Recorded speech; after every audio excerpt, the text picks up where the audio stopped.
3. Xiao Chen menggunakan salah satu teknik rahasia topeng Dewa Kematian, bayangan kekosongan. Serangan Putra Suci Mingxuan, yang telah lama ia simpan kekuatannya, menyerang Xiao Chen yang tak berwujud dengan kekuatan iblis yang mengerikan. Putra Suci Mingxuan menampakkan ekspresi ngeri, karena serangan itu baru saja menembus tubuh Xiao Chen. Serangan puncaknya bahkan tidak menghentikan Xiao Chen sejenak. Senyum Venerate Sekte Teratai Hitam tidak memudar. Ia terus menatap Xiao Chen tanpa perasaan, tidak bergerak, tidak mengubah ekspresinya. 2. Xiao Chen menggunakan salah satu teknik rahasia topeng Dewa Kematian lainnya, klon bertopeng. Seketika, klon bertopeng muncul entah dari mana. Ketika ia mengeksekusi teknik rahasia, ia merasa tubuhnya terbelah menjadi dua. Tidak peduli yang mana yang hancur, yang lain akan mampu mempertahankan kekuatan dan kecerdasannya, terus hidup tanpa hambatan apapun. Xiao Chen akhirnya mengerti mengapa bahkan tokoh berdaulat tidak akan mampu mengetahui yang mana yang asli. Itu karena keduanya nyata. 2 detik telah berlalu. Xiao Chen melewati penghalang yang merupakan Mingxuan. Sekarang, dia hanya berjarak 100 meter dari Venerate Sekte Teratai Hitam, yang berada di atas tahta. Xiao Chen mengunci aura Venerate Sekte Teratai Hitam, menggerakkan energi esensi sejatinya, melapisi 2 energi dao besarnya, dan mengangkat kekuatan naganya ke puncak. Kemudian, dia menunggu detik terakhir. Di balik topeng, ekspresi Xiao Chen serius. Dia memperlihatkan sepasang mata ilahi yang sangat sunyi, tetapi mereka hanya memiliki niat membunuh yang dingin dan sifat iblis yang aneh, tidak ada yang lain. Berapa lama 1 detik? 1 napas. 1 kedipan. Waktu yang dibutuhkan untuk mengangkat kepala. Waktu yang dibutuhkan untuk mengambil 1 langkah. Saat seseorang membuka mulut. Saat yang dibutuhkan untuk sebuah pikiran terbentuk. 1 detik berlalu. Namun, bagi para ahli, 1 detik sudah cukup untuk melakukan banyak hal. Seorang ahli dapat terbang ke udara dan pergi jauh. Seorang ahli bisa mengayunkan pedangnya 100 kali. Seorang ahli bisa membunuh banyak orang. Seorang ahli bisa memikirkan banyak hal. Seorang ahli bisa melakukan banyak hal. Yang Mulia Sekte Teratai Hitam hanya melakukan 1 hal. Dia berdiri dari singgasananya. Beberapa orang berdiri karena mereka lelah. Beberapa orang berdiri untuk pergi. Beberapa orang berdiri hanya karena kegelisahan murni. Namun, beberapa orang berdiri hanya karena 1 alasan. Yang Mulia Sekte Teratai Hitam akan bertarung. Ledakan. Tepat saat Venerate Sekte Teratai Hitam berdiri, semangat juang yang kuat melonjak dari tubuhnya dan ke udara. Itu berubah menjadi api yang menyala-nyala membakar separuh langit. Awan terbakar, dan api memenuhi langit. Semangat juang ini murni dan sederhana, tirani dan langsung. Itu langsung menyegel ruang ini. Kedua klon dihentikan secara paksa di hadapan Venerate Sekte Teratai Hitam. Xiao Chen langsung berpikir, aku tidak bisa bergerak. Aku tidak bisa berbicara. Aku tidak bisa berpikir. Venerate Sekte Teratai Hitam perlahan mengulurkan tangannya. Namun, saat tangannya mendekati salah satu klon Xiao Chen, tubuh bagian bawahnya tiba-tiba terbakar. Kemudian, tangannya berhenti tepat di depan dahi klon itu, tidak pernah bergerak lebih jauh ke depan. Venerate Sekte Teratai Hitam mengungkapkan senyum pahit dan berkata dengan lembut, dalam hidupku, aku telah menentang Kaisar Penguasa Vena Ilahi, melawan tokoh berdaulat, dan membunuh Venerate Suci yang tak terhitung jumlahnya. Namun, aku belum pernah membela Venerate Bintang sebelumnya. Anda harus bangga. Guru, Putra Suci Mingxuan berteriak serak dan kesakitan saat melihat pemandangan ini. Dia berlari mendekat, ingin meraih tangan Venerate Sekte Teratai Hitam. Namun, sebelum Mingxuan bisa merasakan kehangatan tangan itu, Venerate Sekte Teratai Hitam menatapnya diam-diam dan berubah menjadi abu. Tatapan Venerate Sekte Teratai Hitam dipenuhi dengan antisipasi dan cinta yang penuh kasih sayang. Namun, dia tidak bisa terus melihat, hanya melirik. Venerate Sekte Teratai Hitam, yang bergerak tanpa hambatan sepanjang hidupnya, mampu mundur dengan aman meskipun penindasan dari 4 kuil Sekte Buddha, meninggal, jiwanya tercerai-berai. Venerate Sekte Teratai Hitam menghilang selamanya dari dunia. Hanya api yang menyala-nyala yang membakar separuh langit yang menandai keberadaannya, kejayaannya, dan masa lalunya. Kedua klon itu mendarat di Geladak dan bergabung kembali. Aktivasi garis keturunan Great Desolate Aeon berakhir. Xiao Chen memuntahkan seteguk darah. Menderita cedera demi cedera, Xiao Chen jatuh lemah ke geladak. Apakah itu kemenangan atau kekalahan? Putra suci Mingxuan berlutut dan membacakan kitab suci. Tubuhnya yang bersih, yang sama sekali tidak memiliki kotoran, memancarkan sifat Buddha yang sangat murni. Xiao Chen memegang rumput Raja Pedang di tangannya. Jika dia bergerak sekarang, dengan kekuatan rumput Raja Pedang, Putra Suci Mingxuan pasti akan mati. Pada akhirnya, Xiao Chen tidak menyerang. Dia perlahan berdiri, meninggalkan kapal ini, dan mendarat di laut. Saat Xiao Chen melihat sekeliling, pemandangan menyedihkan memasuki matanya. Mayat pelindung dan arhat gereja teratai hitam mengapung di laut. Darah mereka menyatu dengan air laut, menghasilkan bau busuk yang mencekik. Bau busuk itu adalah bau yang mengharukan dan tragis. Sekte yang merosot, yang dulunya mampu melawan 4 kuil Buddha besar, tumbang di sini. 4 Star Venerate yang tersisa dan lebih dari 100 Major Primal Core Venerate semuanya mengorbankan nyawa mereka di sini. Orang itu berjuang sepanjang hidupnya dan akhirnya mati berdiri. Ye Zifeng dengan jelas mengatakan bahwa Black Lotus Sect Venerate tidak dapat bergerak dalam waktu 10 tahun. Namun, Black Lotus Sect Venerate mempertaruhkan segalanya pada satu gerakan ini dan berakhir seperti ini. Api yang menyala-nyala terus menderu ke langit. Gelombang laut melonjak tanpa henti. Saat Putra Suci Mingxuan dengan khusyuk melantunkan kitab suci, suara Buddha terdengar, samar-samar terdengar. Api yang menyala-nyala adalah tawa Black Lotus Sect Venerate setelah dia dibebaskan. Ombak adalah teriakan para pahlawan sekte. Suara Buddha adalah berkah dan doa untuk kehidupan mereka selanjutnya. Beberapa tertawa, beberapa menangis, dan beberapa melantunkan kitab suci. Suara-suara ini memenuhi telinga Xiao Chen saat dia perlahan berjalan ke tubuh biksu kecil di air laut. Tubuh lemah Xiao Chen bergoyang saat ia memegang pedang tiran dan berjalan dengan susah payah. Tampaknya ombak besar akan menenggelamkannya kapan saja. Namun, meskipun hati ini akan sakit karena perpisahan, ia tidak takut mati. Mengenakan jubah putih dan memegang pedangnya, Xiao Chen menghadapi angin dan terus maju dalam hidup. Angin dingin bertiup, dan tubuh lemah Xiao Chen menjadi dingin. Saat ia mendongak, seberkas sinar matahari menyinari kakinya. Xiao Chen kembali menatap laut yang suram dan menyedihkan. Angin berhenti bertiup saat ia melirik mayat-mayat anggota gereja teratai hitam yang mengambang. Api yang menyala-nyala di langit padam. Mengenakan jubah biksu putih, Putra Suci Mingxuan menatap Xiao Chen dengan dingin. Dendam baru dan kebencian lama telah terselesaikan hari ini. Namun, Xiao Chen tidak merasakan kegembiraan maupun kesedihan. Ia hanya menatap orang itu di haluan kapal sebelum diam-diam berbalik. Ia mengangkat kakinya dan mendorong dengan sedikit kekuatan. Setelah mendarat di samping biksu kecil itu, ia mengangkatnya. Cincin merah di tangan Xiao Chen berubah menjadi kilatan cahaya merah. Kemudian, burung nasar darah iblis membawa keduanya dan terbang di atas kapal itu, terus menuju ke arah formasi transportasi lintas alam. Xiao Chen memegang tangan kanan biksu kecil itu dan memeriksa denyut nadinya. Napas biksu kecil itu sangat lemah, tanda-tanda vitalnya tidak jelas. Kekuatan hidup dalam tubuh biksu kecil itu perlahan surut. Jejak sentuh tanah penakluk iblis, teknik rahasia sekte Buddha yang mengerikan, adalah jejak dharma terkuat yang ditinggalkan oleh Sang Buddha sebelum ia menjadi seorang Buddha. Kecuali seseorang adalah kepala biara atau biksu senior dari 4 kuil Buddha besar, seseorang tidak dapat menggunakannya dengan santai. Biksu kecil itu entah bagaimana menemukan keberanian dan benar-benar melakukannya. Lebih jauh lagi, dia bahkan berhasil. Namun, biksu kecil itu tidak mempertimbangkan apakah seorang biksu pemula seperti dia dapat membayar harga yang harus dibayar. Biksu kecil itu juga lupa bahwa tubuh fisiknya telah disiksa dan dilemahkan oleh api karma. Dosa-dosa di tubuh biksu kecil itu bahkan lebih mengerikan daripada yang ada di tubuh Xiao Chen. Dia ditakdirkan untuk membunuh dengan pisau biksu Buddhanya selama sisa hidupnya, terbebani oleh dosa. Xiao Chen menunjukkan ekspresi tak berdaya. Kemudian, dia mengeluarkan buah mutasi yang diperolehnya dari pilar batu dengan api ilahi dari cincin penyimpanannya. Awalnya, dia menyimpannya untuk setelah dia pergi ke Kekaisaran Naga Ilahi. Namun, dia tidak punya pilihan selain menggunakannya sekarang.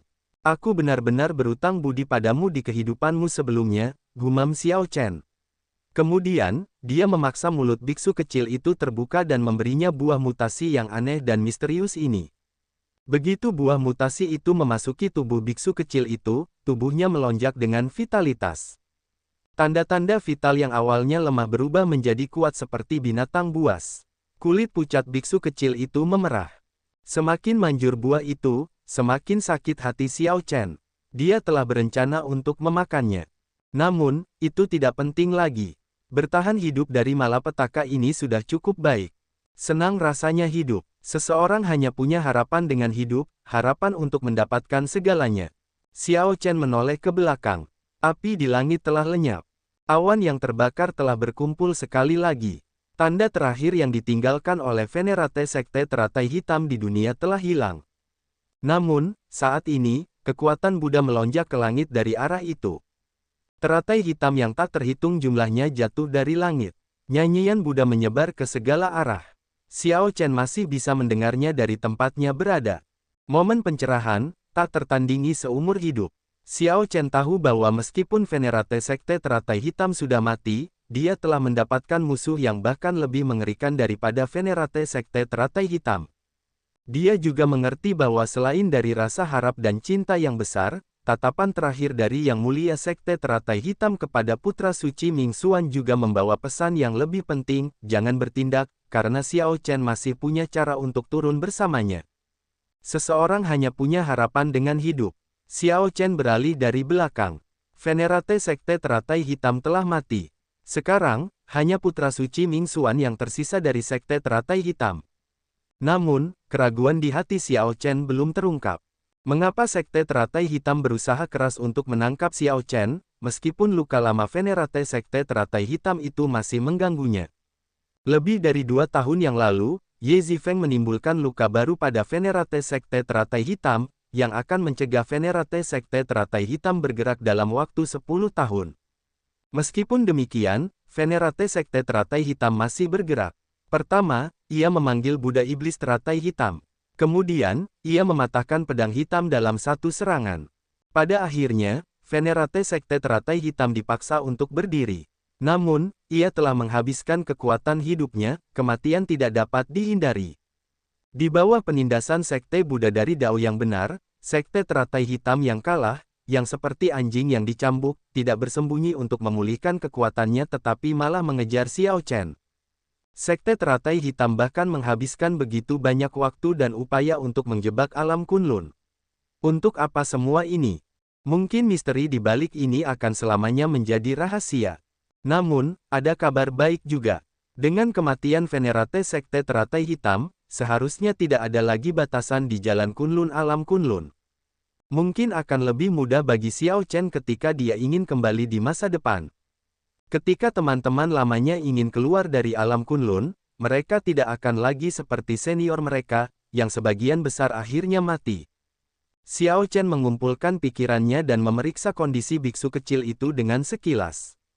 Setelah memakan buah mutasi yang diperoleh Xiao Chen dari pilar batu dengan api ilahi, biksu kecil itu berubah menjadi lebih baik. Dia bahkan tampak mengalami semacam metamorfosis.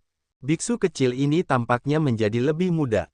Xiao Chen menemukan bahwa biksu kecil itu, yang awalnya tampak agak muda dan kekanak-kanakan, secara aneh menunjukkan perubahan yang mengejutkan hanya dalam beberapa saat. Wajahnya benar-benar mulai mengalami kemunduran usia.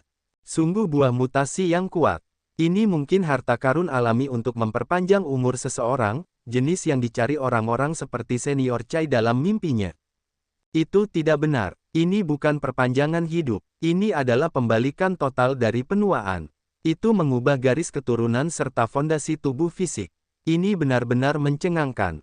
Sungguh disayangkan. Jika Xiao Chen menggunakannya untuk dirinya sendiri, kekuatannya akan semakin meningkat. Namun, sudah luar biasa bahwa biksu kecil itu bisa hidup. Xiao Chen masih bisa memprioritaskan menyelamatkan nyawa biksu kecil itu daripada menjadi lebih kuat. Melihat biksu kecil itu aman, dia pun merasa rileks dan mulai mengobati luka-lukanya. Api karma membakar dosa, melukai fondasi tubuh fisiknya. Xiao Chen juga telah menguras energi jiwanya dengan sangat parah. Akan sulit baginya untuk pulih dengan cepat. Jadi, Xiao Chen memejamkan mata dan mengatur energinya. 6 jam kemudian, energi esensi sejatinya telah beredar dalam siklus besar, dan semangatnya akhirnya membaik. Xiao Chen membuka matanya dan mengembuskan napas dalam-dalam. Luka-lukanya mungkin butuh waktu untuk pulih sepenuhnya. Masalah utamanya adalah karena api karma, yang merusak fondasi tubuh fisiknya. Bertahan hidup dalam keadaan itu sudah sangat beruntung. Api karma bukanlah sesuatu yang bisa dipahami oleh orang biasa. Itu adalah sesuatu yang sangat halus seperti legenda dan mitos. Lebih jauh lagi, itu tidak menimbulkan ancaman apapun bagi para kultivator biasa. Dosa-dosa orang biasa sama sekali tidak dapat menyalakan api karma. Xiao Chen dan biksu kecil itu adalah pengecualian. Hei, sejak kapan aku punya anak kecil? Xiao Chen terkejut saat menemukan seorang anak kecil di punggung burung nasar darah iblis.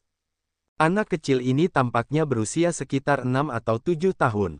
Dia memiliki kepala botak dan mengenakan jubah biksu yang kebesaran. Setelah tertegun beberapa saat, Xiao Chen akhirnya menyadari bahwa ini adalah biksu kecil Yan Chen. Yan Chen sebenarnya mengalami kemunduran usia, tubuh fisiknya kembali ke keadaan masa kanak-kanaknya. Namun, Xiao Chen merasa bahwa biksu kecil itu sekarang jauh lebih kuat. Aura biksu kecil itu stabil dan sangat padat. Ini terlalu menantang surga. Xiao Chen merasa sangat terkejut. Meskipun dia tidak tahu manfaat apa yang diperoleh biksu kecil itu dari ini, hanya transformasi ini saja, kembali menjadi seorang anak, tidak mungkin bagi tokoh berdaulat tidak, bahkan kaisar berdaulat Vena ilahi. Jika ini terjadi pada orang-orang itu, mereka bahkan akan terbangun sambil tertawa dari mimpi mereka. Lagi pula, jika Yang Mulia Sekte Teratai Hitam memperoleh buah mutasi itu, dia tidak hanya bisa menghilangkan semua luka lamanya, tetapi tubuh fisik dan garis keturunannya juga akan diperkuat. Tubuh fisiknya akan mengalami kemunduran, pada dasarnya menerima kehidupan kedua. Hanya memikirkan hal ini saja sudah membuat orang gemetar ketakutan. Jika Xiao Chen melelang buah mutasi itu, dia mungkin bisa mendapatkan kaisar penguasa Vena ilahi untuk bekerja untuknya. Kerugiannya terlalu besar, agak tak tertahankan. Namun, ketika langit berubah cerah, Xiao Chen tersadar, memperlihatkan senyum main-main di wajahnya. Dia tidak lagi merasakan sakit hati karena kehilangan yang besar. Seorang bayi kini muncul di tubuh burung nasar darah iblis, tampak sangat mengantuk. Ia memiliki fitur wajah yang halus dan kepala botak yang berkilau. Anak kecil itu sangat imut. Beruntung Xiao Chen tidak memakan buah yang bermutasi itu. Kalau tidak, ia tidak akan tahu bagaimana menghadapi Liu Ruyue. Pemandangan yang terlintas dalam pikirannya ini terlalu indah. Xiao Chen menggelengkan kepalanya sambil tersenyum pahit, tidak berani memikirkannya. Ia memeriksa biksu kecil itu sekali lagi dan mendapati bahwa kemunduran yang menantang surga akhirnya berhenti. Xiao Chen agak rileks. Jika kemunduran itu terus berlanjut, itu akan menjadi masalah besar. Namun, bahkan sekarang, masalahnya sudah tampak sangat besar. Bagaimana aku harus menjelaskannya kepadanya setelah ia membuka matanya? Sungguh sakit kepala. Boom! Tiba-tiba, burung nasar darah iblis itu tampak menerima kejutan hebat dan gemetar hebat, hampir melemparkan Xiao Chen dan biksu kecil itu. Sial, tolong jangan menakutiku. Tuan, Anda melahirkan seorang bayi. Tiba-tiba, suara burung nasar darah iblis muncul di benak Xiao Chen. Ternyata burung itu sudah kendur. Setelah terbang selama 1 malam, ia akhirnya tertidur saat terbang. Ketika burung nasar darah iblis membuka matanya dan melihat bayi di punggungnya, ia hampir mati ketakutan. Bibir Xiao Chen berkedut tanpa sadar. Ia bertanya dengan dingin, bisakah ayahmu melahirkanmu? Bagaimana mungkin? Bagaimana aku bisa lahir dari ayahku? Burung nasar darah iblis segera menyangkalnya tanpa berpikir. Xiao Chen tidak bisa menahan tawa. Ia memang burung bodoh. Ternyata kau bukan anak kandung. Tidak heran ayahmu akan menjualmu kepadaku. Tidak, itu tidak benar. Itu tidak benar. Ayahku melahirkanku. Aku adalah putra kandung ayahku. Ketika burung nasar darah iblis mendengar apa yang dikatakan Xiao Chen, ia segera membantah. Masalah ini melibatkan harga diri garis keturunannya, dan ia tidak bisa membiarkannya berbicara omong kosong tentang itu. Haha, Xiao Chen tertawa tanpa mengatakan apapun. Itu tetap tidak benar. Ibuku melahirkanku. Itu tidak ada hubungannya dengan ayahku. Hahaha, Xiao Chen tertawa terbahak-bahak. Burung bodoh ini benar-benar sangat lucu. Berhentilah tertawa. Ayahku melahirkan aku, itu tidak ada hubungannya dengan ibuku. Ini sekarang benar, kan? Pikiran burung nasar darah iblis berputar kembali. Burung itu sekarang benar-benar bingung, sudah diambang air mata. Ketika Xiao Chen melihat ini, dia tertawa pelan dan berkata, kamu lahir dari ayah dan ibumu. Benar, benar, benar, itu seharusnya benar. Hahaha, aku yang hebat ini benar-benar pintar. Aku mengetahuinya dalam beberapa saat. Ketika burung nasar darah iblis mendengar itu, dia langsung berubah gembira. Namun, setelah beberapa saat, burung nasar darah iblis meraung marah, namun, Tuan, Anda masih belum mengatakan dengan siapa Anda melahirkan bayi ini. Xiao Chen masih berpikir bagaimana menjelaskan situasi itu kepada biksu kecil itu. Sekarang, dia merasa bahwa burung konyol ini sangat bodoh. Merasa tidak berdaya, Xiao Chen berkata, hanya ada kita bertiga di sini, kan? Katakan padaku, dengan siapa aku bisa melahirkannya? Hanya kita bertiga. Kengerian muncul di hati burung nasar darah iblis. Selain biksu kecil itu, hanya ada aku. Mungkinkah dia mengambil kesempatan saat aku tidur? Apa yang kamu pikirkan? Xiao Chen mengetuk kepala burung nasar darah iblis. Ini biksu kecil itu. Dia menjadi seperti ini setelah memakan buah yang bermutasi. Beruntung sekali. Beruntung sekali. Burung nasar darah iblis menghela napas lega. Kemudian, tiba-tiba dia memikirkan biksu kecil itu yang berubah menjadi bayi dan tertawa terbahak-bahak. Tuan, aku akan membantumu merawatnya, kan? Pergi sana. Tanda hubung tanda hubung tanda hubung tanda hubung tanda hubung tanda hubung. Setelah seharian, sebuah pulau muncul di bawah. Menurut apa yang dikatakan biksu kecil itu, formasi transportasi lintas alam ada di pulau itu. Dengan kondisi biksu kecil itu, Xiao Chen hanya bisa mengirimnya kembali ke kuilnya terlebih dahulu. Xiao Chen dengan lembut melompat dari punggung burung nasar darah iblis dan membuat burung nasar darah iblis berubah menjadi cincin di jarinya. Setelah mempertimbangkan biksu kecil yang kekanak-kanakan itu, dia melambaikan tangannya, dan beberapa helai cahaya pedang melesat keluar. Xiao Chen mengubah jubah biksu kecil yang kebesaran itu menjadi selempang kecil dan menggantungkan biksu kecil itu di lehernya. Saat dia turun dari awan, dia melihat pulau di bawah. Segera, pulau itu terlihat jelas. Kota di pulau itu besar dan megah, dengan ukuran yang signifikan. Xiao Chen menyelidiki dengan ringan dan memperhatikan aura banyak ahli di kota itu. Ada banyak pemuja bintang dan pemuja suci. Dia bahkan samar-samar bisa merasakan aura tersembunyi dari tokoh berdaulat. Wosh! Xiao Chen mendarat dengan kuat di gerbang kota. Ketika dia mendongak, dia melihat tulisan, Kota Daun Layu, di atas mereka. Pada saat itu, beberapa tatapan langsung tertuju padanya. Orang-orang menunjuk dan berbisik satu sama lain. Haha, ada banyak hal aneh akhir-akhir ini. Kupikir dia membawa seorang anak dalam perjalanannya. Apakah dia tidak takut dengan bahaya dunia? Ada sekte Dao Iblis yang mengkhususkan diri dalam menangkap bayi untuk memurnikan panji hantu, serta beberapa ahli Dao Iblis yang juga melakukan itu. Orang ini tidak terlihat seperti seorang kultivator Dao Iblis. Ini agak menarik. Orang-orang berbisik satu sama lain tanpa rasa takut atau pertimbangan.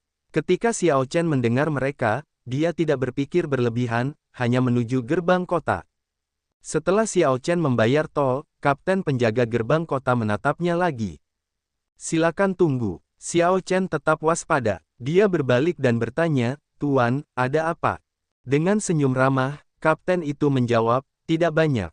Jarang sekali melihat orang membawa anak kecil ke kota Witeret Leaf milikku, dan aku hanya ingin bertanya beberapa hal. Bisakah kau memberitahuku namamu? Xiao Chen tersenyum tipis dan membalas, jika aku tidak mengatakannya, kau tidak akan mengizinkanku masuk ke kota. Bukan begitu, karena memang seperti itu, tentu saja tidak perlu mengatakannya. Selamat tinggal. Xiao Chen berbalik dan pergi, berpikir dalam hati, kapten penjaga ini tampaknya sedikit aneh. Setelah Xiao Chen jauh, ekspresi kapten penjaga itu sedikit berubah. Dia memanggil seseorang dan berbisik, kirim orang untuk menjaga si pendekar pedang ini di bawah pengawasan tingkat tertinggi. Jangan sampai dia tidak sengaja memberitahunya dan mengekspos diri kita sendiri. Ya, setelah bawahan itu pergi untuk mengikuti perintah, orang ini meninggalkan gerbang kota, menunggang kuda dan bergegas menuju kediaman tuan kota. Ketika orang ini sampai di kediaman tuan kota, dia mengeluarkan sebuah token dan masuk dengan cepat. Setelah melewati banyak pos pemeriksaan, dia akhirnya berhenti di depan sebuah paviliun yang dijaga ketat di kediaman tuan kota. Tolong beritahu Tuan Kota Liu bahwa Kapten Gerbang Kota Bai Feng punya sesuatu untuk dilaporkan. Seseorang pergi untuk mengirim kabar. Setelah beberapa saat, Bai Feng mendapat izin untuk masuk. Seorang lelaki tua berjubah abu-abu duduk di sebuah ruangan mewah, minum teh. Orang ini memancarkan kekuatan tertentu, tampak kuat tanpa marah. Bai Feng, jika tidak ada yang penting, kamu tidak akan datang sendiri dan membuat laporan. Bicaralah. Apa masalahnya? Lelaki tua berjubah abu-abu itu berkata dengan tenang setelah meletakkan cangkir tehnya. Ekspresinya tampak acuh tak acuh, tidak menunjukkan kegembiraan maupun kesedihan. Melapor kepada Tuan Kota, bawahan ini menemukan seseorang yang mungkin adalah pendekar pedang berjubah putih, Bai Feng berkata dengan hormat sambil mengepalkan tangan. Kelopak mata wajah tenang lelaki tua berjubah abu-abu itu berkedut. Si pendekar pedang berjubah putih Xiao Chen, yang menekan 3 sekte iblis besar dan memperoleh warisan Raja Bajak Laut Darah Merah. Bawahan ini tidak yakin. Orang ini menggendong bayi di punggungnya dan tampak sedikit berbeda dari rumor. Aku hanya mengirim orang untuk mengawasinya secara rahasia dan tidak bertindak gegabah. Pria tua berjubah abu-abu itu melambaikan tangannya dan berkata, cepat batalkan pesanan itu. Jika memang itu benar-benar pendekar pedang berjubah putih, akan sangat sulit untuk tidak mengekspos diri kalian. Tunggu, itu tidak benar. Sudah terlambat. Kita akhiri saja di sini. Aku akan mengingat kontribusimu. Aku akan mengurus sisanya dari sini. Terima kasih banyak, Tuan Kota. Ketika Bai Feng pergi, pria tua berjubah abu-abu itu tersenyum. Menarik. Sekte Dao Iblis di seluruh laut abu-abu sedang mencarimu, dan kau benar-benar berlari ke tempatku. Kau mungkin di sini untuk formasi transportasi lintas alam. Kota Daun Layu yang serakah. Ini adalah salah satu tempat berkumpulnya semua kultivator laut abu-abu. Selain Sekte Dao Iblis tingkat 7, hanya 10 kota yang memiliki formasi transportasi lintas alam yang terhubung ke alam besar pusat. Kota Daun Layu adalah salah satunya. Xiao Chen tidak begitu mengerti tentang Kota Daun Layu. Dia hanya tahu informasi dasar ini. Saat dia berjalan di jalanan, dia terkejut melihat betapa makmurnya kota ini. Semua toko dan kios luar biasa ramai. Namun, orang-orang yang berjalan di sekitar adalah kultivator Dao Iblis. Bahkan barang-barang yang dijual adalah bahan atau peralatan yang digunakan kultivator Dao Iblis untuk kultivasi mereka, serta makanan yang mengandung sifat iblis. Gaya kota ini terasa sangat berbeda. Namun, ada satu hal yang meninggalkan kesan mendalam pada Xiao Chen. Kultivator Dao Iblis adalah orang-orang yang tidak terkendali. Pada perselisihan sekecil apapun, mereka akan memulai pertarungan besar. Namun, kota itu sangat tertib, tanpa tanda-tanda pertempuran sama sekali. Satu-satunya kemungkinan adalah bahwa kota Daun Layu memiliki kediaman tuan kota yang sangat kuat dengan manajemen yang ketat. Xiao Chen dengan santai memilih sebuah penginapan di kota itu dan bertanya-tanya. Formasi transportasi lintas alam akan dibuka pada pertengahan bulan. Formasi transportasi lintas alam hanya dibuka sebulan sekali dan membutuhkan jumlah batu giok roh yang sangat banyak. Pergi ke alam besar pusat tidak seperti pergi ke alam besar lainnya. Hanya formasi transportasi yang sangat kuno yang dapat langsung mengirim seseorang ke sana. Selain itu, jika seseorang benar-benar ingin pergi ke alam besar pusat, seseorang harus pergi ke stasiun relay langit berbintang, lalu melompat-lompat melewati banyak stasiun relay langit berbintang kecil hingga seseorang mencapai alam besar pusat. Sungguh bermasalah. Xiao Chen sedikit mengernyit. Biksu kecil di gendongan itu masih belum bangun, dan aku tidak tahu mengapa. Aku juga tidak tahu apa yang sedang direncanakan oleh sekelompok orang yang mengikutiku sejak aku memasuki kota itu. Xiao Chen makan dan minum dengan santai setelah meja berisi makanan dan minuman diletakkan di hadapannya. Saat melakukannya, dia mempertimbangkan situasinya saat ini. Tempat ini agak jauh dari Gunung Myriad Star. Aku seharusnya tidak bertemu orang-orang dari 3 sekte besar demonik Dao di sini. Namun, aku baru di Laut Abu-Abu dan tidak punya teman atau musuh di sini. Satu-satunya kemungkinan adalah kabar tentang petualanganku di Gunung Myriad Star telah bocor. Awalnya, aku pikir dengan datang ke sini langsung dari Gunung Myriad Star, aku akan selangkah lebih maju. Tanpa diduga, aku masih terlambat. Kekayaan seseorang dapat membuat orang lain mendapat masalah. Orang-orang dari kediaman Tuan Kota mungkin akan segera datang. Bagaimana aku harus menghadapi ini? Ini masalah. Tidak masalah. Aku selamat bahkan dari malapetaka dari Yang Mulia Sekte Teratai Hitam. Aku tidak takut mengalami malapetaka lainnya. Dong, dong, dong. Tepat saat Xiao Chen berpikir, seseorang tiba di pintu penginapan. Itu adalah kapten penjaga gerbang kota Baifeng, yang pernah ditemui Xiao Chen sebelumnya. Ketika orang ini muncul, gumaman pelan menyapu penginapan.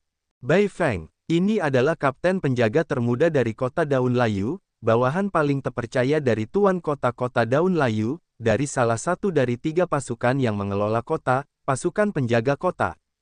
Meskipun masih muda, Baifeng telah mendapatkan kepercayaan yang dalam dari Tuan Kota. Kultivasinya juga tak terduga. Suatu kali, seorang ahli Star Venerate tingkat menengah Sekte Dao Iblis merajalela di kota. Baifeng telah mengambil nyawanya dalam 10 gerakan. Setelah itu, guru kultivator itu dan sektenya tidak berani mengatakan sepatah kata pun keluhan. Meskipun Withered Leaf City adalah sebuah kota, kota itu dapat dianggap sebagai sekte demonik Dao peringkat 6 yang kuat. Namun, metode pengelolaannya agak tidak biasa. Baifeng melihat sekeliling aula sebelum menatap Xiao Chen. Kemudian, dia berjalan mendekat sambil tersenyum tipis. Xiao Chen berjubah putih, ikut aku sebentar, kata Baifeng langsung setelah berjalan mendekati Xiao Chen.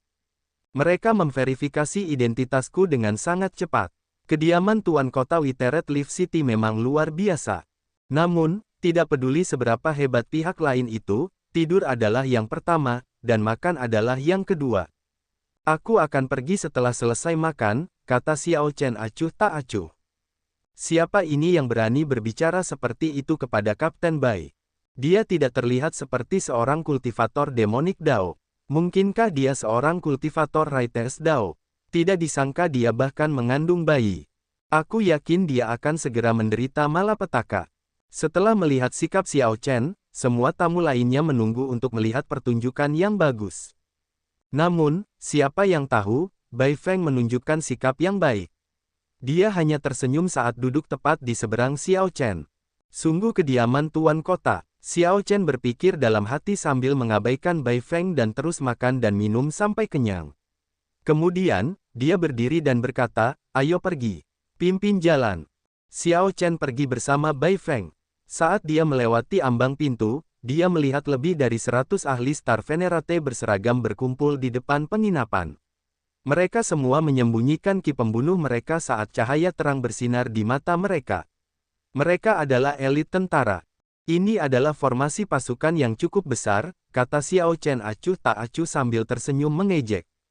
Ini mungkin tidak cukup. Xiao Chen berjubah putih berhasil membantai pewaris sejati dari 3 sekte besar Dao Iblis di hadapan 3 yang mulia suci. Baifeng berkata dengan santai, menyuarakan informasi rahasia tentang Xiao Chen, yang mengungkapkan tujuan kunjungannya. Niat membunuh melintas di hati Xiao Chen, tetapi ekspresinya tetap tenang, tidak banyak mengungkapkan. Oleh karena itu, Xiao Chen dan Baifeng menuju kediaman Tuan Kota dengan pasukan besar mengikuti di belakang dalam parade yang megah.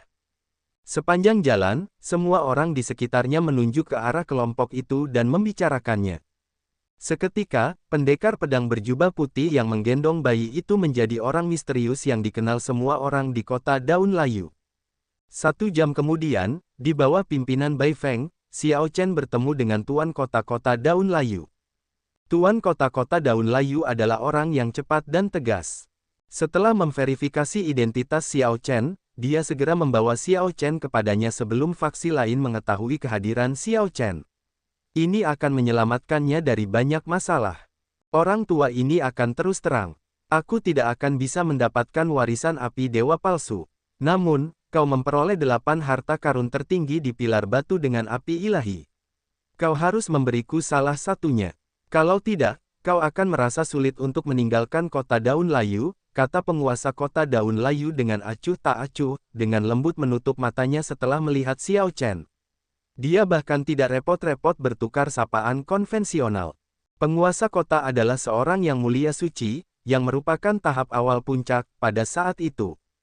Kekuatannya tak terduga, melampaui para tetua terkemuka dari 3 sekte Dao Iblis besar saat itu.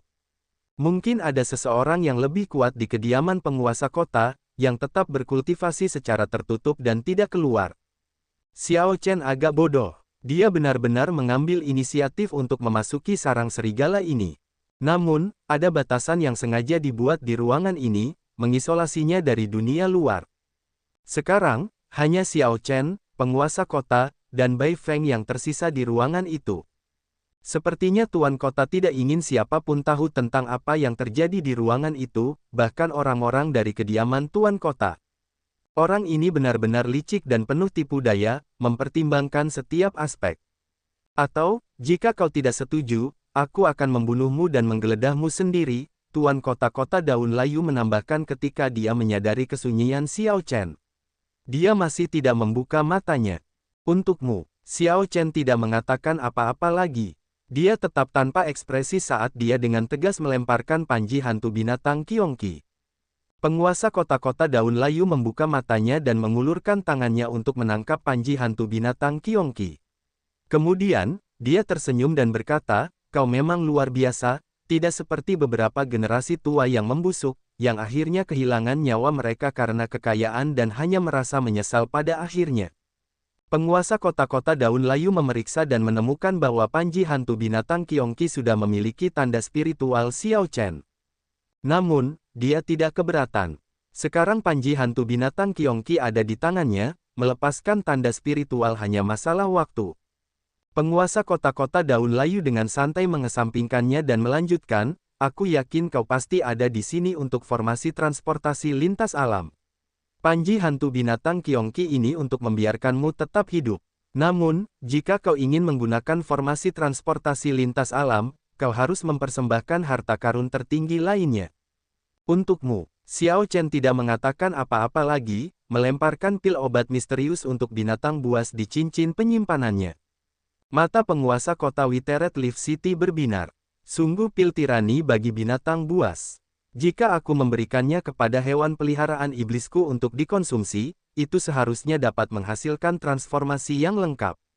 Itu benar-benar sesuai dengan salah satu harta karun tertinggi yang ditinggalkan Raja Bajak Laut Darah Merah.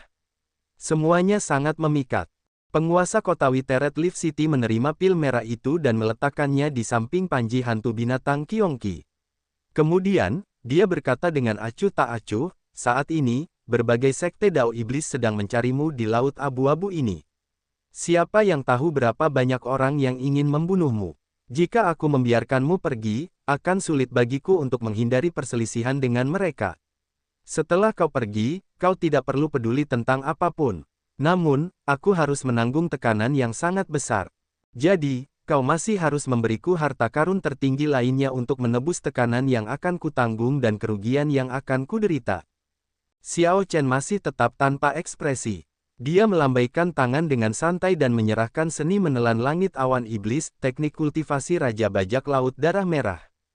Ketika penguasa kota-kota Daun Layu menerima buku panduan seni menelan langit awan iblis, tangannya sedikit gemetar. Mata tertutupnya melebar. Penguasa kota-kota Daun Layu tampak sangat gembira saat dia membolak-balik buku panduan rahasia itu. Semakin banyak dia membaca, semakin terkejut dan gembira dia jadinya.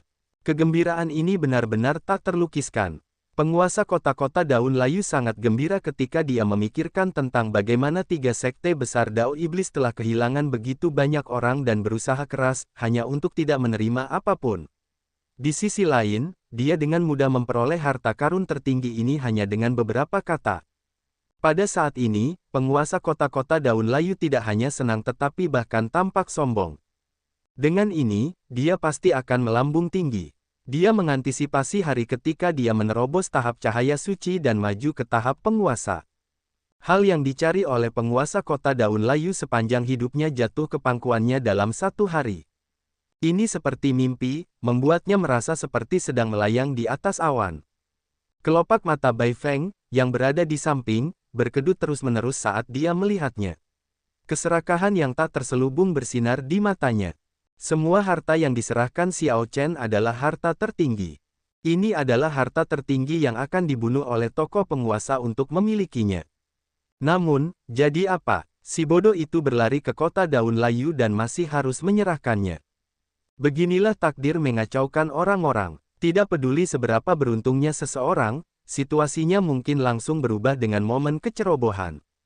Memikirkan hal ini, Bai Feng tidak bisa menahan kegembiraannya, menatap Xiao Chen dengan ekspresi schadenfreude. Penguasa kota Daun Layu membolak-balik manual seni menelan surga awan iblis, lalu dengan serius menutupnya dan menyingkirkannya. Saat penguasa kota-kota Daun Layu menatap Xiao Chen, dia berkata dengan gembira, "Tuan muda Xiao memang orang yang jujur dan juga orang yang cerdas. Orang tua ini mengagumi keberanianmu. Memang, jika penguasa kota-kota Daun Layu yang memiliki harta karun tertinggi dan berada di posisi Xiao Chen, dia akan mencoba melawan meskipun tahu bahwa pencurian itu tidak dapat dihindari. Kalau tidak, dia akan merasa sangat tidak menyerah. Tidak sembarang orang bisa mengambil untung dan rugi besar dalam hidup." Xiao Chen, di sisi lain, tidak menunjukkan ekspresi apapun di wajahnya, tampak sangat tenang. Semangat ini benar-benar layak dikagumi. Penguasa kota-kota Daun Layu mengubah topik pembicaraan, melanjutkan, "Namun, aktivasi formasi transportasi lintas alam bukanlah pekerjaan satu hari. Jika kita ingin mengaktifkannya sekarang, itu akan agak sulit. Harga perawatan setelah itu terlalu mahal. Orang tua ini masih menginginkan harta karun tertinggi lainnya dari Tuan Muda Xiao untuk menebus sumber daya yang digunakan untuk perawatan." Xiao Chen berpikir keras, lalu melepaskan cincin merah di jarinya, melemparkannya ke penguasa kota-kota Daun Layu. Kelopak mata penguasa kota-kota Daun Layu berkedut setelah menerima cincin itu. Sifat iblis dari cincin merah tua ini sangat mengejutkan. Dia samar-samar merasa bahwa cincin itu terus-menerus menelan sifat iblis di sekitarnya untuk memperkuat dirinya sendiri. Ketika dia memakainya di jarinya, dia langsung merasakan sifat iblis yang luar biasa memenuhi tubuhnya. Hal ini membuat penguasa kota-kota Daun Layu merasa sangat nyaman dan bahagia karena dia merasakan kekuatannya segera meningkat. Dia bersukacita karena mendapatkan harta karun lainnya. Dia bersiap untuk mengatakan lebih banyak tetapi menemukan bahwa dia tidak dapat menemukan alasan yang lebih bagus lagi. Selain itu, dia juga merasa sedikit bersalah karena agak berlebihan dalam menindas seorang junior. Penguasa kota-kota Daun Layu tertawa kering dan menyerahkan sebuah token kepada Xiao Chen. "Ambil tokenku dan pergilah ke formasi transportasi lintas alam di kediaman. Kamu akan dapat mengaktifkan formasi transportasi lintas alam segera dan pergi." Orang tua ini akan melakukan apa yang dia katakan. "Setelah mengambil salah satu harta karun tertinggimu, aku menjamin keberangkatanmu dengan aman." Xiao Chen baru saja menerima token itu, tetapi Bai Feng merasa sangat cemas. Sepertinya Xiao Chen akan segera pergi. Bai Feng telah mengawasi begitu lama tetapi masih belum menerima manfaat apapun, jadi dia merasa sedikit kesal. Bai ini tidak berbakat dan ingin meminta Tuan Muda Xiao untuk menganugerahkan harta karun kepadaku juga. Xiao Chen tertegun. Setelah berpikir sejenak, dia mengeluarkan 6 rumput Raja Pedang yang tersisa dari cincin penyimpanannya. Awalnya, Bai Feng merasa agak kesal. Namun, saat dia merasakan aura pedang yang kuat yang terkandung dalam rumput Raja Pedang, dia langsung menunjukkan ekspresi gembira. "Selamat tinggal," kata Xiao Chen setelah berdiri dan memberi hormat dengan kepalan tangan. Penguasa kota-kota Daun Layu sudah fokus pada harta karun tertinggi yang diserahkan Xiao Chen, jadi dia bahkan tidak mengangkat kepalanya saat berkata, "Jaga dirimu. Aku tidak akan mengantarmu pergi." Namun, tepat pada saat ini, sesuatu yang aneh terjadi. Saat penguasa kota-kota Daun Layu membaca buku panduan seni menelan langit awan iblis, dengan penuh perhatian, cincin merah di tangannya tiba-tiba berubah menjadi kilatan cahaya merah. Sebelum penguasa kota-kota Daun Layu bisa bereaksi, burung nasar darah iblis membuka paruhnya yang besar dan menelannya bulat-bulat. Bai Feng, yang sedang bermain-main dengan rumput Raja Pedang, hendak mengatakan sesuatu. Ekspresinya berubah terkejut, saat keenam rumput Raja Pedang bersinar dengan cahaya dan memasuki tubuhnya. Pada saat berikutnya, ribuan lubang muncul di tubuh Bai Feng. Cahaya pedang yang cemerlang dan menyilaukan keluar dari lubang-lubang itu. Mata Bai Feng terbuka lebar saat dia menatap Xiao Chen, yang sedang sekarat dengan penyesalan. Burung nasar darah iblis memancarkan ki iblis yang luar biasa dari seluruh tubuhnya dan terkekeh aneh saat mencerna dan memurnikan penguasa kota-kota daun layu di perutnya yang bengkak. Masih tanpa ekspresi, Xiao Chen melangkah maju dan mengambil kembali panji hantu binatang Qiongqi, pil merah untuk binatang buas, dan buku petunjuk seni menelan langit awan iblis. Tulang-tulang tua ini sulit dikunyah. Burung nasar darah iblis berkata dengan ketidakpuasan saat ia memuntahkan cincin penyimpanan. Seorang yang mulia, penguasa kota-kota daun layu, meninggal begitu saja. Burung nasar darah iblis menelannya utuh, bahkan tidak meninggalkan sisa-sisa. Ini benar-benar menyedihkan. Namun, orang yang menyedihkan ini memiliki titik-titik kebenciannya, yaitu keserakahan dan keserakahan, khususnya. Akhir seperti itu sepenuhnya adalah hasil dari perbuatannya sendiri. Ia tidak bisa dibiarkan hidup. Jika penguasa kota-kota daun layu hanya mengambil panji hantu binatang Qiongqi dan mengirim Xiao Chen pergi, kesepakatan ini masih akan cukup adil. Panji hantu binatang Qiongqi adalah alat jiwa kelas superior yang dipilih khusus oleh Raja Bajak Laut Darah Merah. Itu sangat berharga dan akan menjadi keuntungan besar. Tanda hubung tanda hubung tanda hubung. Saat melihat token itu, para penjaga memandang Xiao Chen dengan mata berbeda. Ini adalah token tamu terhormat yang langka. Seseorang tidak dapat memperolehnya tanpa latar belakang yang luar biasa. Tuan muda, silakan lewat sini. Para penjaga mengirim satu orang untuk dengan hormat menuntun Xiao Chen ke formasi transportasi lintas alam di kediaman Tuan Kota. Meskipun telah membunuh Tuan Kota-Kota Daun Layu dan Bai Feng, Xiao Chen tetap tenang dan tidak panik, tidak memperlihatkan dirinya. Sebaliknya, ia bahkan meminta para penjaga kediaman Tuan Kota untuk membawanya ke formasi transportasi lintas alam. Mentalitas Xiao Chen bukanlah sesuatu yang dapat dicapai oleh orang biasa. Hampir mustahil bagi orang biasa untuk tetap tenang setelah membunuh seorang yang mulia suci. Saat orang seperti itu keluar, mereka akan terekspos dan tetap berakhir dengan kematian. Ada banyak ahli di kediaman Tuan Kota, jauh lebih banyak dari yang dapat dibayangkan oleh orang biasa. Penjaga itu menuntun Xiao Chen melewati banyak pos pemeriksaan ke tempat yang dijaga ketat di kediaman Tuan Kota. Karena ini bukan waktu yang biasa bagi formasi transportasi lintas alam untuk diaktifkan, tidak ada orang lain di sini selain para ahli kediaman Tuan Kota. Senior Ma, seseorang yang memegang token tamu kehormatan Tuan Kota ingin menggunakan formasi transportasi lintas alam, teriak penjaga itu ketika dia berhenti di salah satu pos pemeriksaan. Token, suara dingin dan bersemangat datang dari belakang pos pemeriksaan. Xiao Chen mengeluarkan token itu dan meminta penjaga untuk membawanya. Tak lama kemudian, Xiao Chen diundang. Setelah melewati pos pemeriksaan, Xiao Chen melihat panggung dao yang besar. Panggung itu seluruhnya terbuat dari material ilahi kuno dan bersinar dengan cahaya redup yang mengalir. Lapisan-lapisan panggung dao itu dipenuhi dengan batu giok roh kelas superior yang berkedip-kedip. Seluruh dao platform selebar 1 km dengan tulisan-tulisan jimat misterius yang terukir di permukaannya, membentuk formasi yang rumit, mendalam, dan sulit dipahami. Ada banyak ahli di dao platform. Selain para penjaga Star Venerate biasa, yang paling menakutkan adalah 8 lelaki tua berjubah abu-abu yang duduk di 8 arah mata angin. Tanpa kecuali, mereka semua adalah Star Venerate tahap akhir puncak yang sama kuatnya dengan Holy Venerate. Aura yang menindas bertahan di udara. Ketika seseorang berdiri di depan formasi transportasi lintas alam, seseorang merasakan tekanan yang sangat tak tertahankan. Pria berjubah abu-abu yang dipanggil Senior Ma adalah seorang Holy Venerate. Dia menuju ke Xiao Chen dan berkata, token itu nyata. Namun, kamu hanyalah seorang Star Venerate yang tidak penting. Mengapa Tuan Kota memberimu token tamu terhormat? Mata Senior Ma tajam. Saat dia melihat Xiao Chen, kekuatan seorang Holy Venerate menyebar dengan tidak jelas. Ini memberikan tekanan yang sangat berat pada orang lain. Xiao Chen sama sekali tidak terpengaruh. Dia membalas dengan acuh tak acuh, mengapa kamu tidak bertanya sendiri kepada Tuan Kota? Senior Ma mendengus dingin dan melemparkan token itu ke Xiao Chen. Jangan repot-repot bermain-main denganku. Tuan Kota hanyalah juru bicara di mata kami. Katakan dengan cepat, kemana kamu ingin pergi? Kami akan mengirimmu langsung ke sana. Senior Ma hanya bertanya sambil lalu. Dia tidak benar-benar mencurigai Xiao Chen. Ketika dia melihat sikap Xiao Chen yang pantang menyerah, dia membiarkannya begitu saja. Xiao Chen berpikir sejenak dan berkata, dinasti Yanwu. Dinasti Yanwu sangat besar tanpa batas.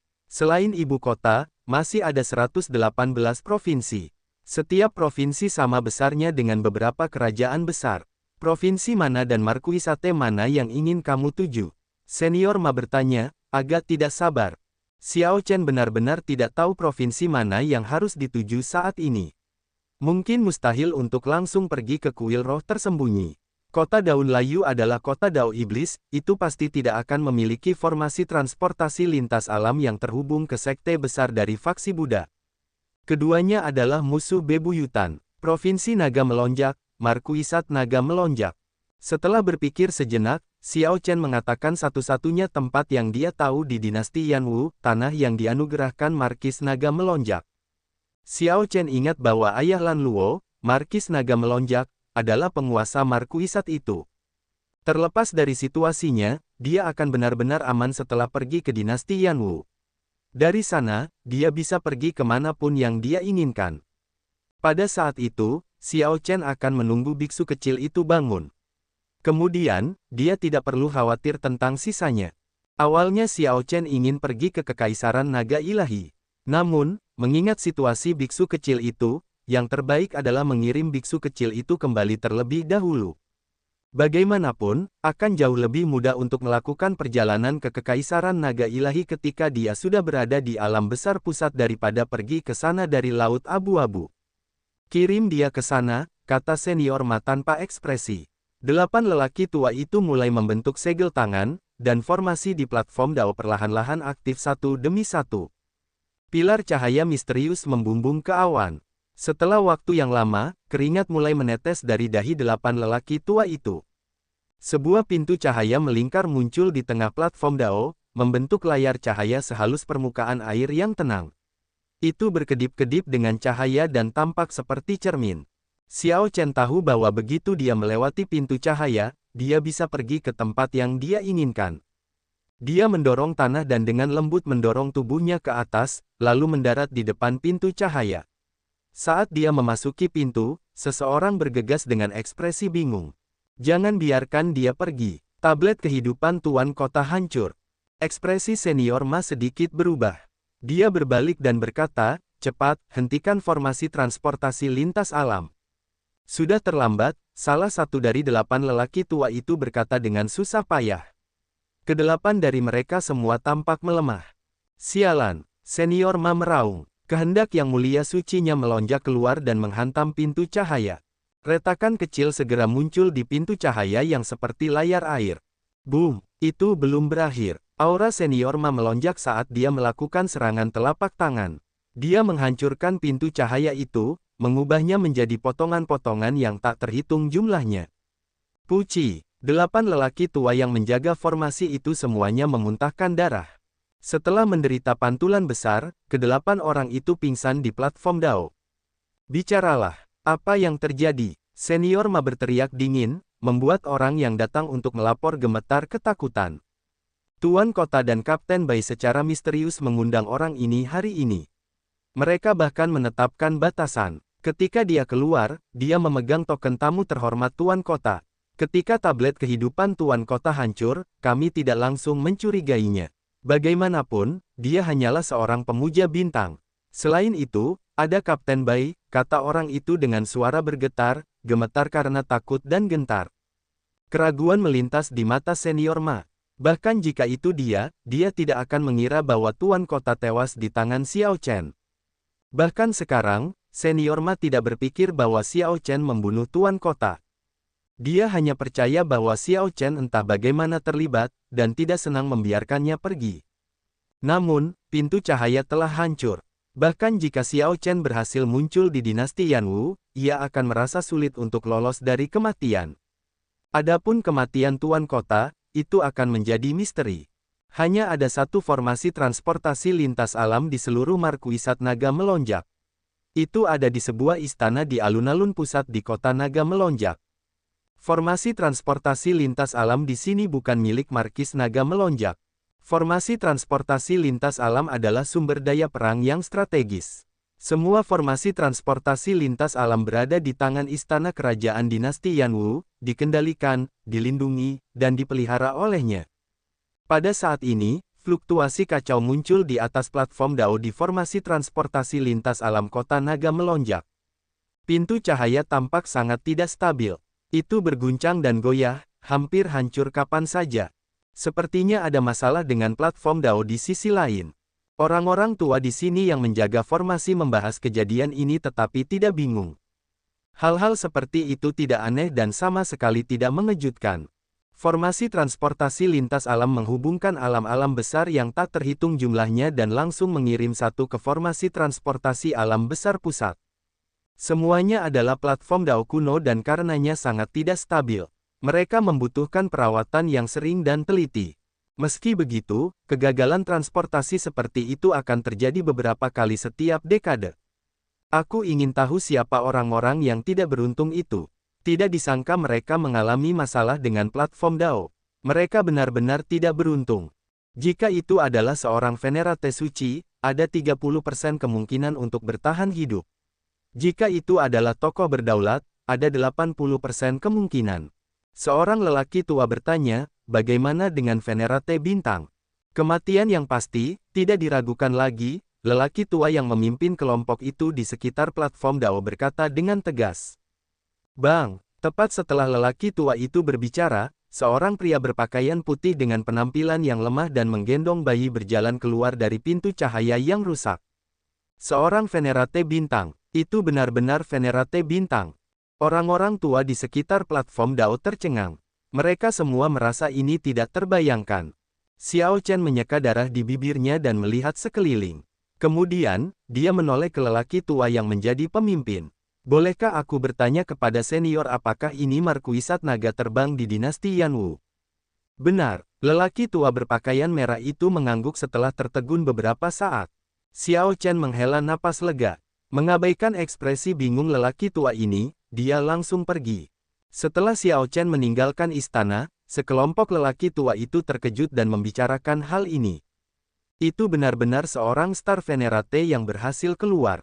Ini luar biasa. Bagaimana dia bisa bertahan dalam arus ruang angkasa? Itu adalah sesuatu yang bahkan para pemuja suci tidak berani hadapi. Yang lebih menakutkan adalah dia tiba di markuisat naga melonjak dan bukan di tempat lain.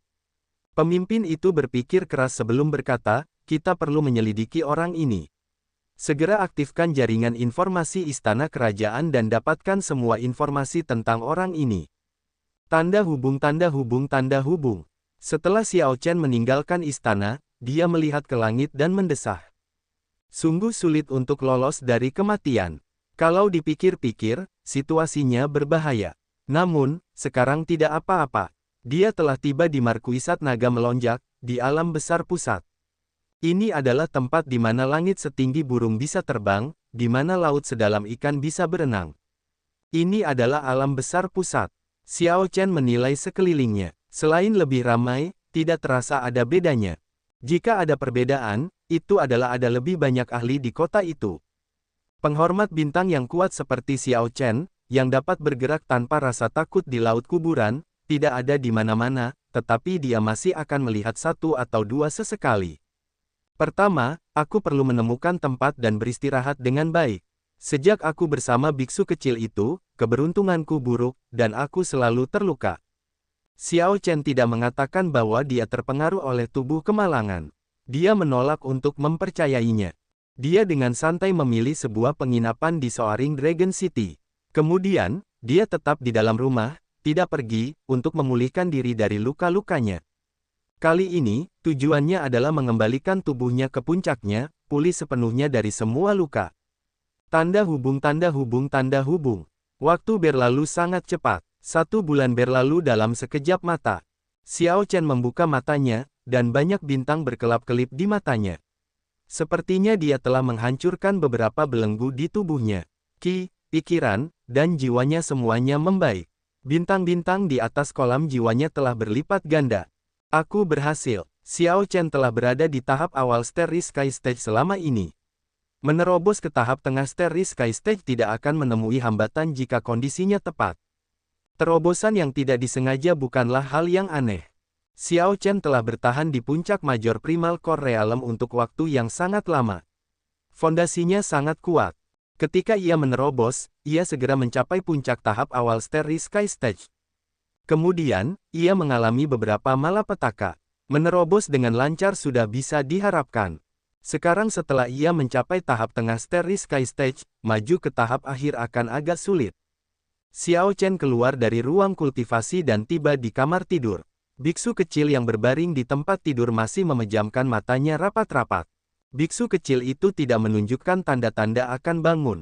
Xiao Chen dapat melihat bahwa garis keturunan biksu kecil itu sedang mengalami semacam transformasi. Tidak ada yang tahu kapan biksu kecil itu akan bangun. Mungkin dia akan bangun di saat berikutnya. Mungkin dalam 8 atau 10 tahun. Segalanya mungkin terjadi. Si kecil yang merepotkan. Xiao Chen tersenyum pahit sambil mencubit pipi biksu kecil itu. Kemudian, dia meletakkan biksu kecil itu di gendongan dan meninggalkan ruangan. Sudah waktunya untuk pergi. Aku harus bergegas dan mengirim biksu kecil itu kembali ke kuil roh tersembunyi. Sambil menggendong biksu kecil itu, Xiao Chen meninggalkan ruangan. Kemudian, dia pergi ke pemilik penginapan untuk membayar tagihan sebelum pergi. Ketika Xiao Chen melihat sekeliling, dia menunjukkan ekspresi sedikit terkejut setelah tatapannya mendarat pada seorang pendekar pedang yang tampan. Meskipun Xiao Chen tidak memiliki ingatan tentang orang ini memancarkan aura yang familiar. Orang ini dari ras naga dan juga seorang pendekar pedang. Itu dia, Jiang He lah orang yang mencuri harta karun tertinggi ras naga di alam besar naga melonjak. Kemudian, dia mencuri keranjang peri paviliun putri tersenyum. Sungguh dunia yang kecil, sungguh suatu kebetulan. Tanpa diduga, Xiao Chen bertemu dengan pihak lain di sini. Xiao Chen berjalan dengan langkah besar. Dia tiba-tiba duduk dengan santai di seberang Jiang He dan meletakkan pedangnya di atas meja. Kemudian, dia mengambil cangkir anggur dan menuangkan anggur untuk dirinya sendiri. Teman, aku tidak pernah mentraktir orang asing dengan anggur, kata Jiang He dengan santai. Ketika dia mendongak dan melihat penampilan Xiao Chen, dia tertegun untuk waktu yang lama. Xiao Chen tersenyum acuh tak acuh. Saudara Jiang He, kita bertemu lagi. Setelah mengatasi keterkejutannya dengan susah payah, Jiang He menemukan kembali senyum nakal khasnya. Ayo, ayo, ayo. Setelah tidak bertemu selama 2 tahun, mari kita lihat bagaimana pendekar berjubah putih kita telah meningkat. Hei, betapa menakutkan. Kamu benar-benar maju ke Star Venerate tingkat menengah. Kamu benar-benar bekerja keras untuk mengejar ketinggalan. Oh, kamu bahkan sudah memiliki seorang putra. Ketika Jiang He bergerak ke belakang Xiao Chen, dia melihat bayi biksu kecil itu dan langsung merasa senang. Ayo, ayo, ayo. Biarkan aku menggendongnya. Jiang He mengangkat biksu kecil itu dari gendongan dan kembali ke tempat duduknya. Kemudian, dia berseru kaget, dia tidak mirip denganmu, adik Xiao Chen. Xiao Chen tersenyum pahit dan berkata, terserah apa katamu. Perlahan, Jiang He menyadari ada yang aneh. Ekspresinya menjadi aneh. Anak ini agak aneh. Bagaimana dia bisa memiliki dosa yang begitu mengerikan ketika dia masih sangat muda? Xiao Chen melihat sekeliling, lalu meletakkan cangkir anggurnya. Ini bukan tempat untuk membicarakannya. Ayo pergi ke tempat lain. Jiang He mengangguk dan berkata, kalau begitu, ayo pergi ke halaman yang aku sewa. Tentu, setelah beberapa saat, keduanya tiba di halaman Jiang He. Kemudian, Xiao Chen memberikan penjelasan sederhana tentang asal-usul biksu kecil itu. Sial, ini adalah pedang perak biksu setan kecil. Bawa dia kembali, bawa dia kembali. Setelah mengetahui asal-usul biksu kecil itu, Jiang He takut dan buru-buru mengembalikan bayi itu ke gendongan di punggung Xiao Chen. Xiao Chen tersenyum tipis. Sepertinya pedang perak biksu setan kecil memang terkenal. Tidak kusangka kau begitu takut padanya. Dia tidak hanya terkenal, ada terlalu banyak cerita tentangnya. Di dinasti Yanwu, mungkin ada orang yang tidak tahu siapa putra mahkota itu. Namun, semua orang tahu tentang pedang perak biksu setan kecil. Jiang He mulai menyesali tindakannya. Dia bergumam pelan, merasa seolah-olah dewa kesialan telah menimpanya. Cukup tentangku. Bagaimana denganmu? Mengapa kau berada di markuisat naga terbang? Kau bahkan menggunakan penyamaran. Apakah kau di sini untuk mencuri sesuatu lagi? Xiao Chen tetap agak tenang. Dia sudah terbiasa dengan keberadaan biksu kecil itu, cukup acuh tak acuh terhadap apa yang disebut kemalangan ini. Mendengar itu, Jiang He menghela nafas. Masalah keranjang peri terungkap. Sekarang, Markis Naga Terbang dan Paviliun Putri tersenyum mengejarku. Itu tidak mungkin, kan? Xiao Chen merasa sangat terkejut. Setelah masalah itu selesai, dia pergi ke Paviliun Putri tersenyum. Pihak lain sama sekali tidak tahu tentang pelakunya. Jiang He mengerutkan kening dan berkata tanpa daya, itu sarjana buku surgawi. Paviliun Putri tersenyum menghabiskan banyak uang untuk mendapatkan sarjana buku surgawi di Menara Misteri Surgawi untuk melakukan pembacaan. Awalnya, aku sudah menghapus takdir dari itu. Namun, aku bertemu dengan sarjana buku surgawi yang terkenal, yang membaca kehidupan semua orang biasa. Aku tidak punya jalan keluar, akhirnya aku ketahuan. Lalu, senyum tipis muncul di wajah Jiang He. Akibatnya, aku hampir mati beberapa kali. Tentu saja, aku harus membalas dendam. Kudengar kipas awan malam di tangan sarjana buku surgawi adalah barangnya yang paling berharga, jadi aku akan mencurinya. Itu akan menunjukkan padanya, karena bersekongkol melawanku. Sarjana buku surgawi ada di markuisat naga melonjak. Tentu saja, kalau tidak, mengapa aku harus lari jauh-jauh ke sini? Bagaimana menurutmu? Apakah kau ingin ikut denganku untuk menguji orang ini? Jiang He menatap Xiao Chen, menghasutnya. Dia menyembunyikan senyum, tidak ada yang tahu apa yang sedang dipikirkannya.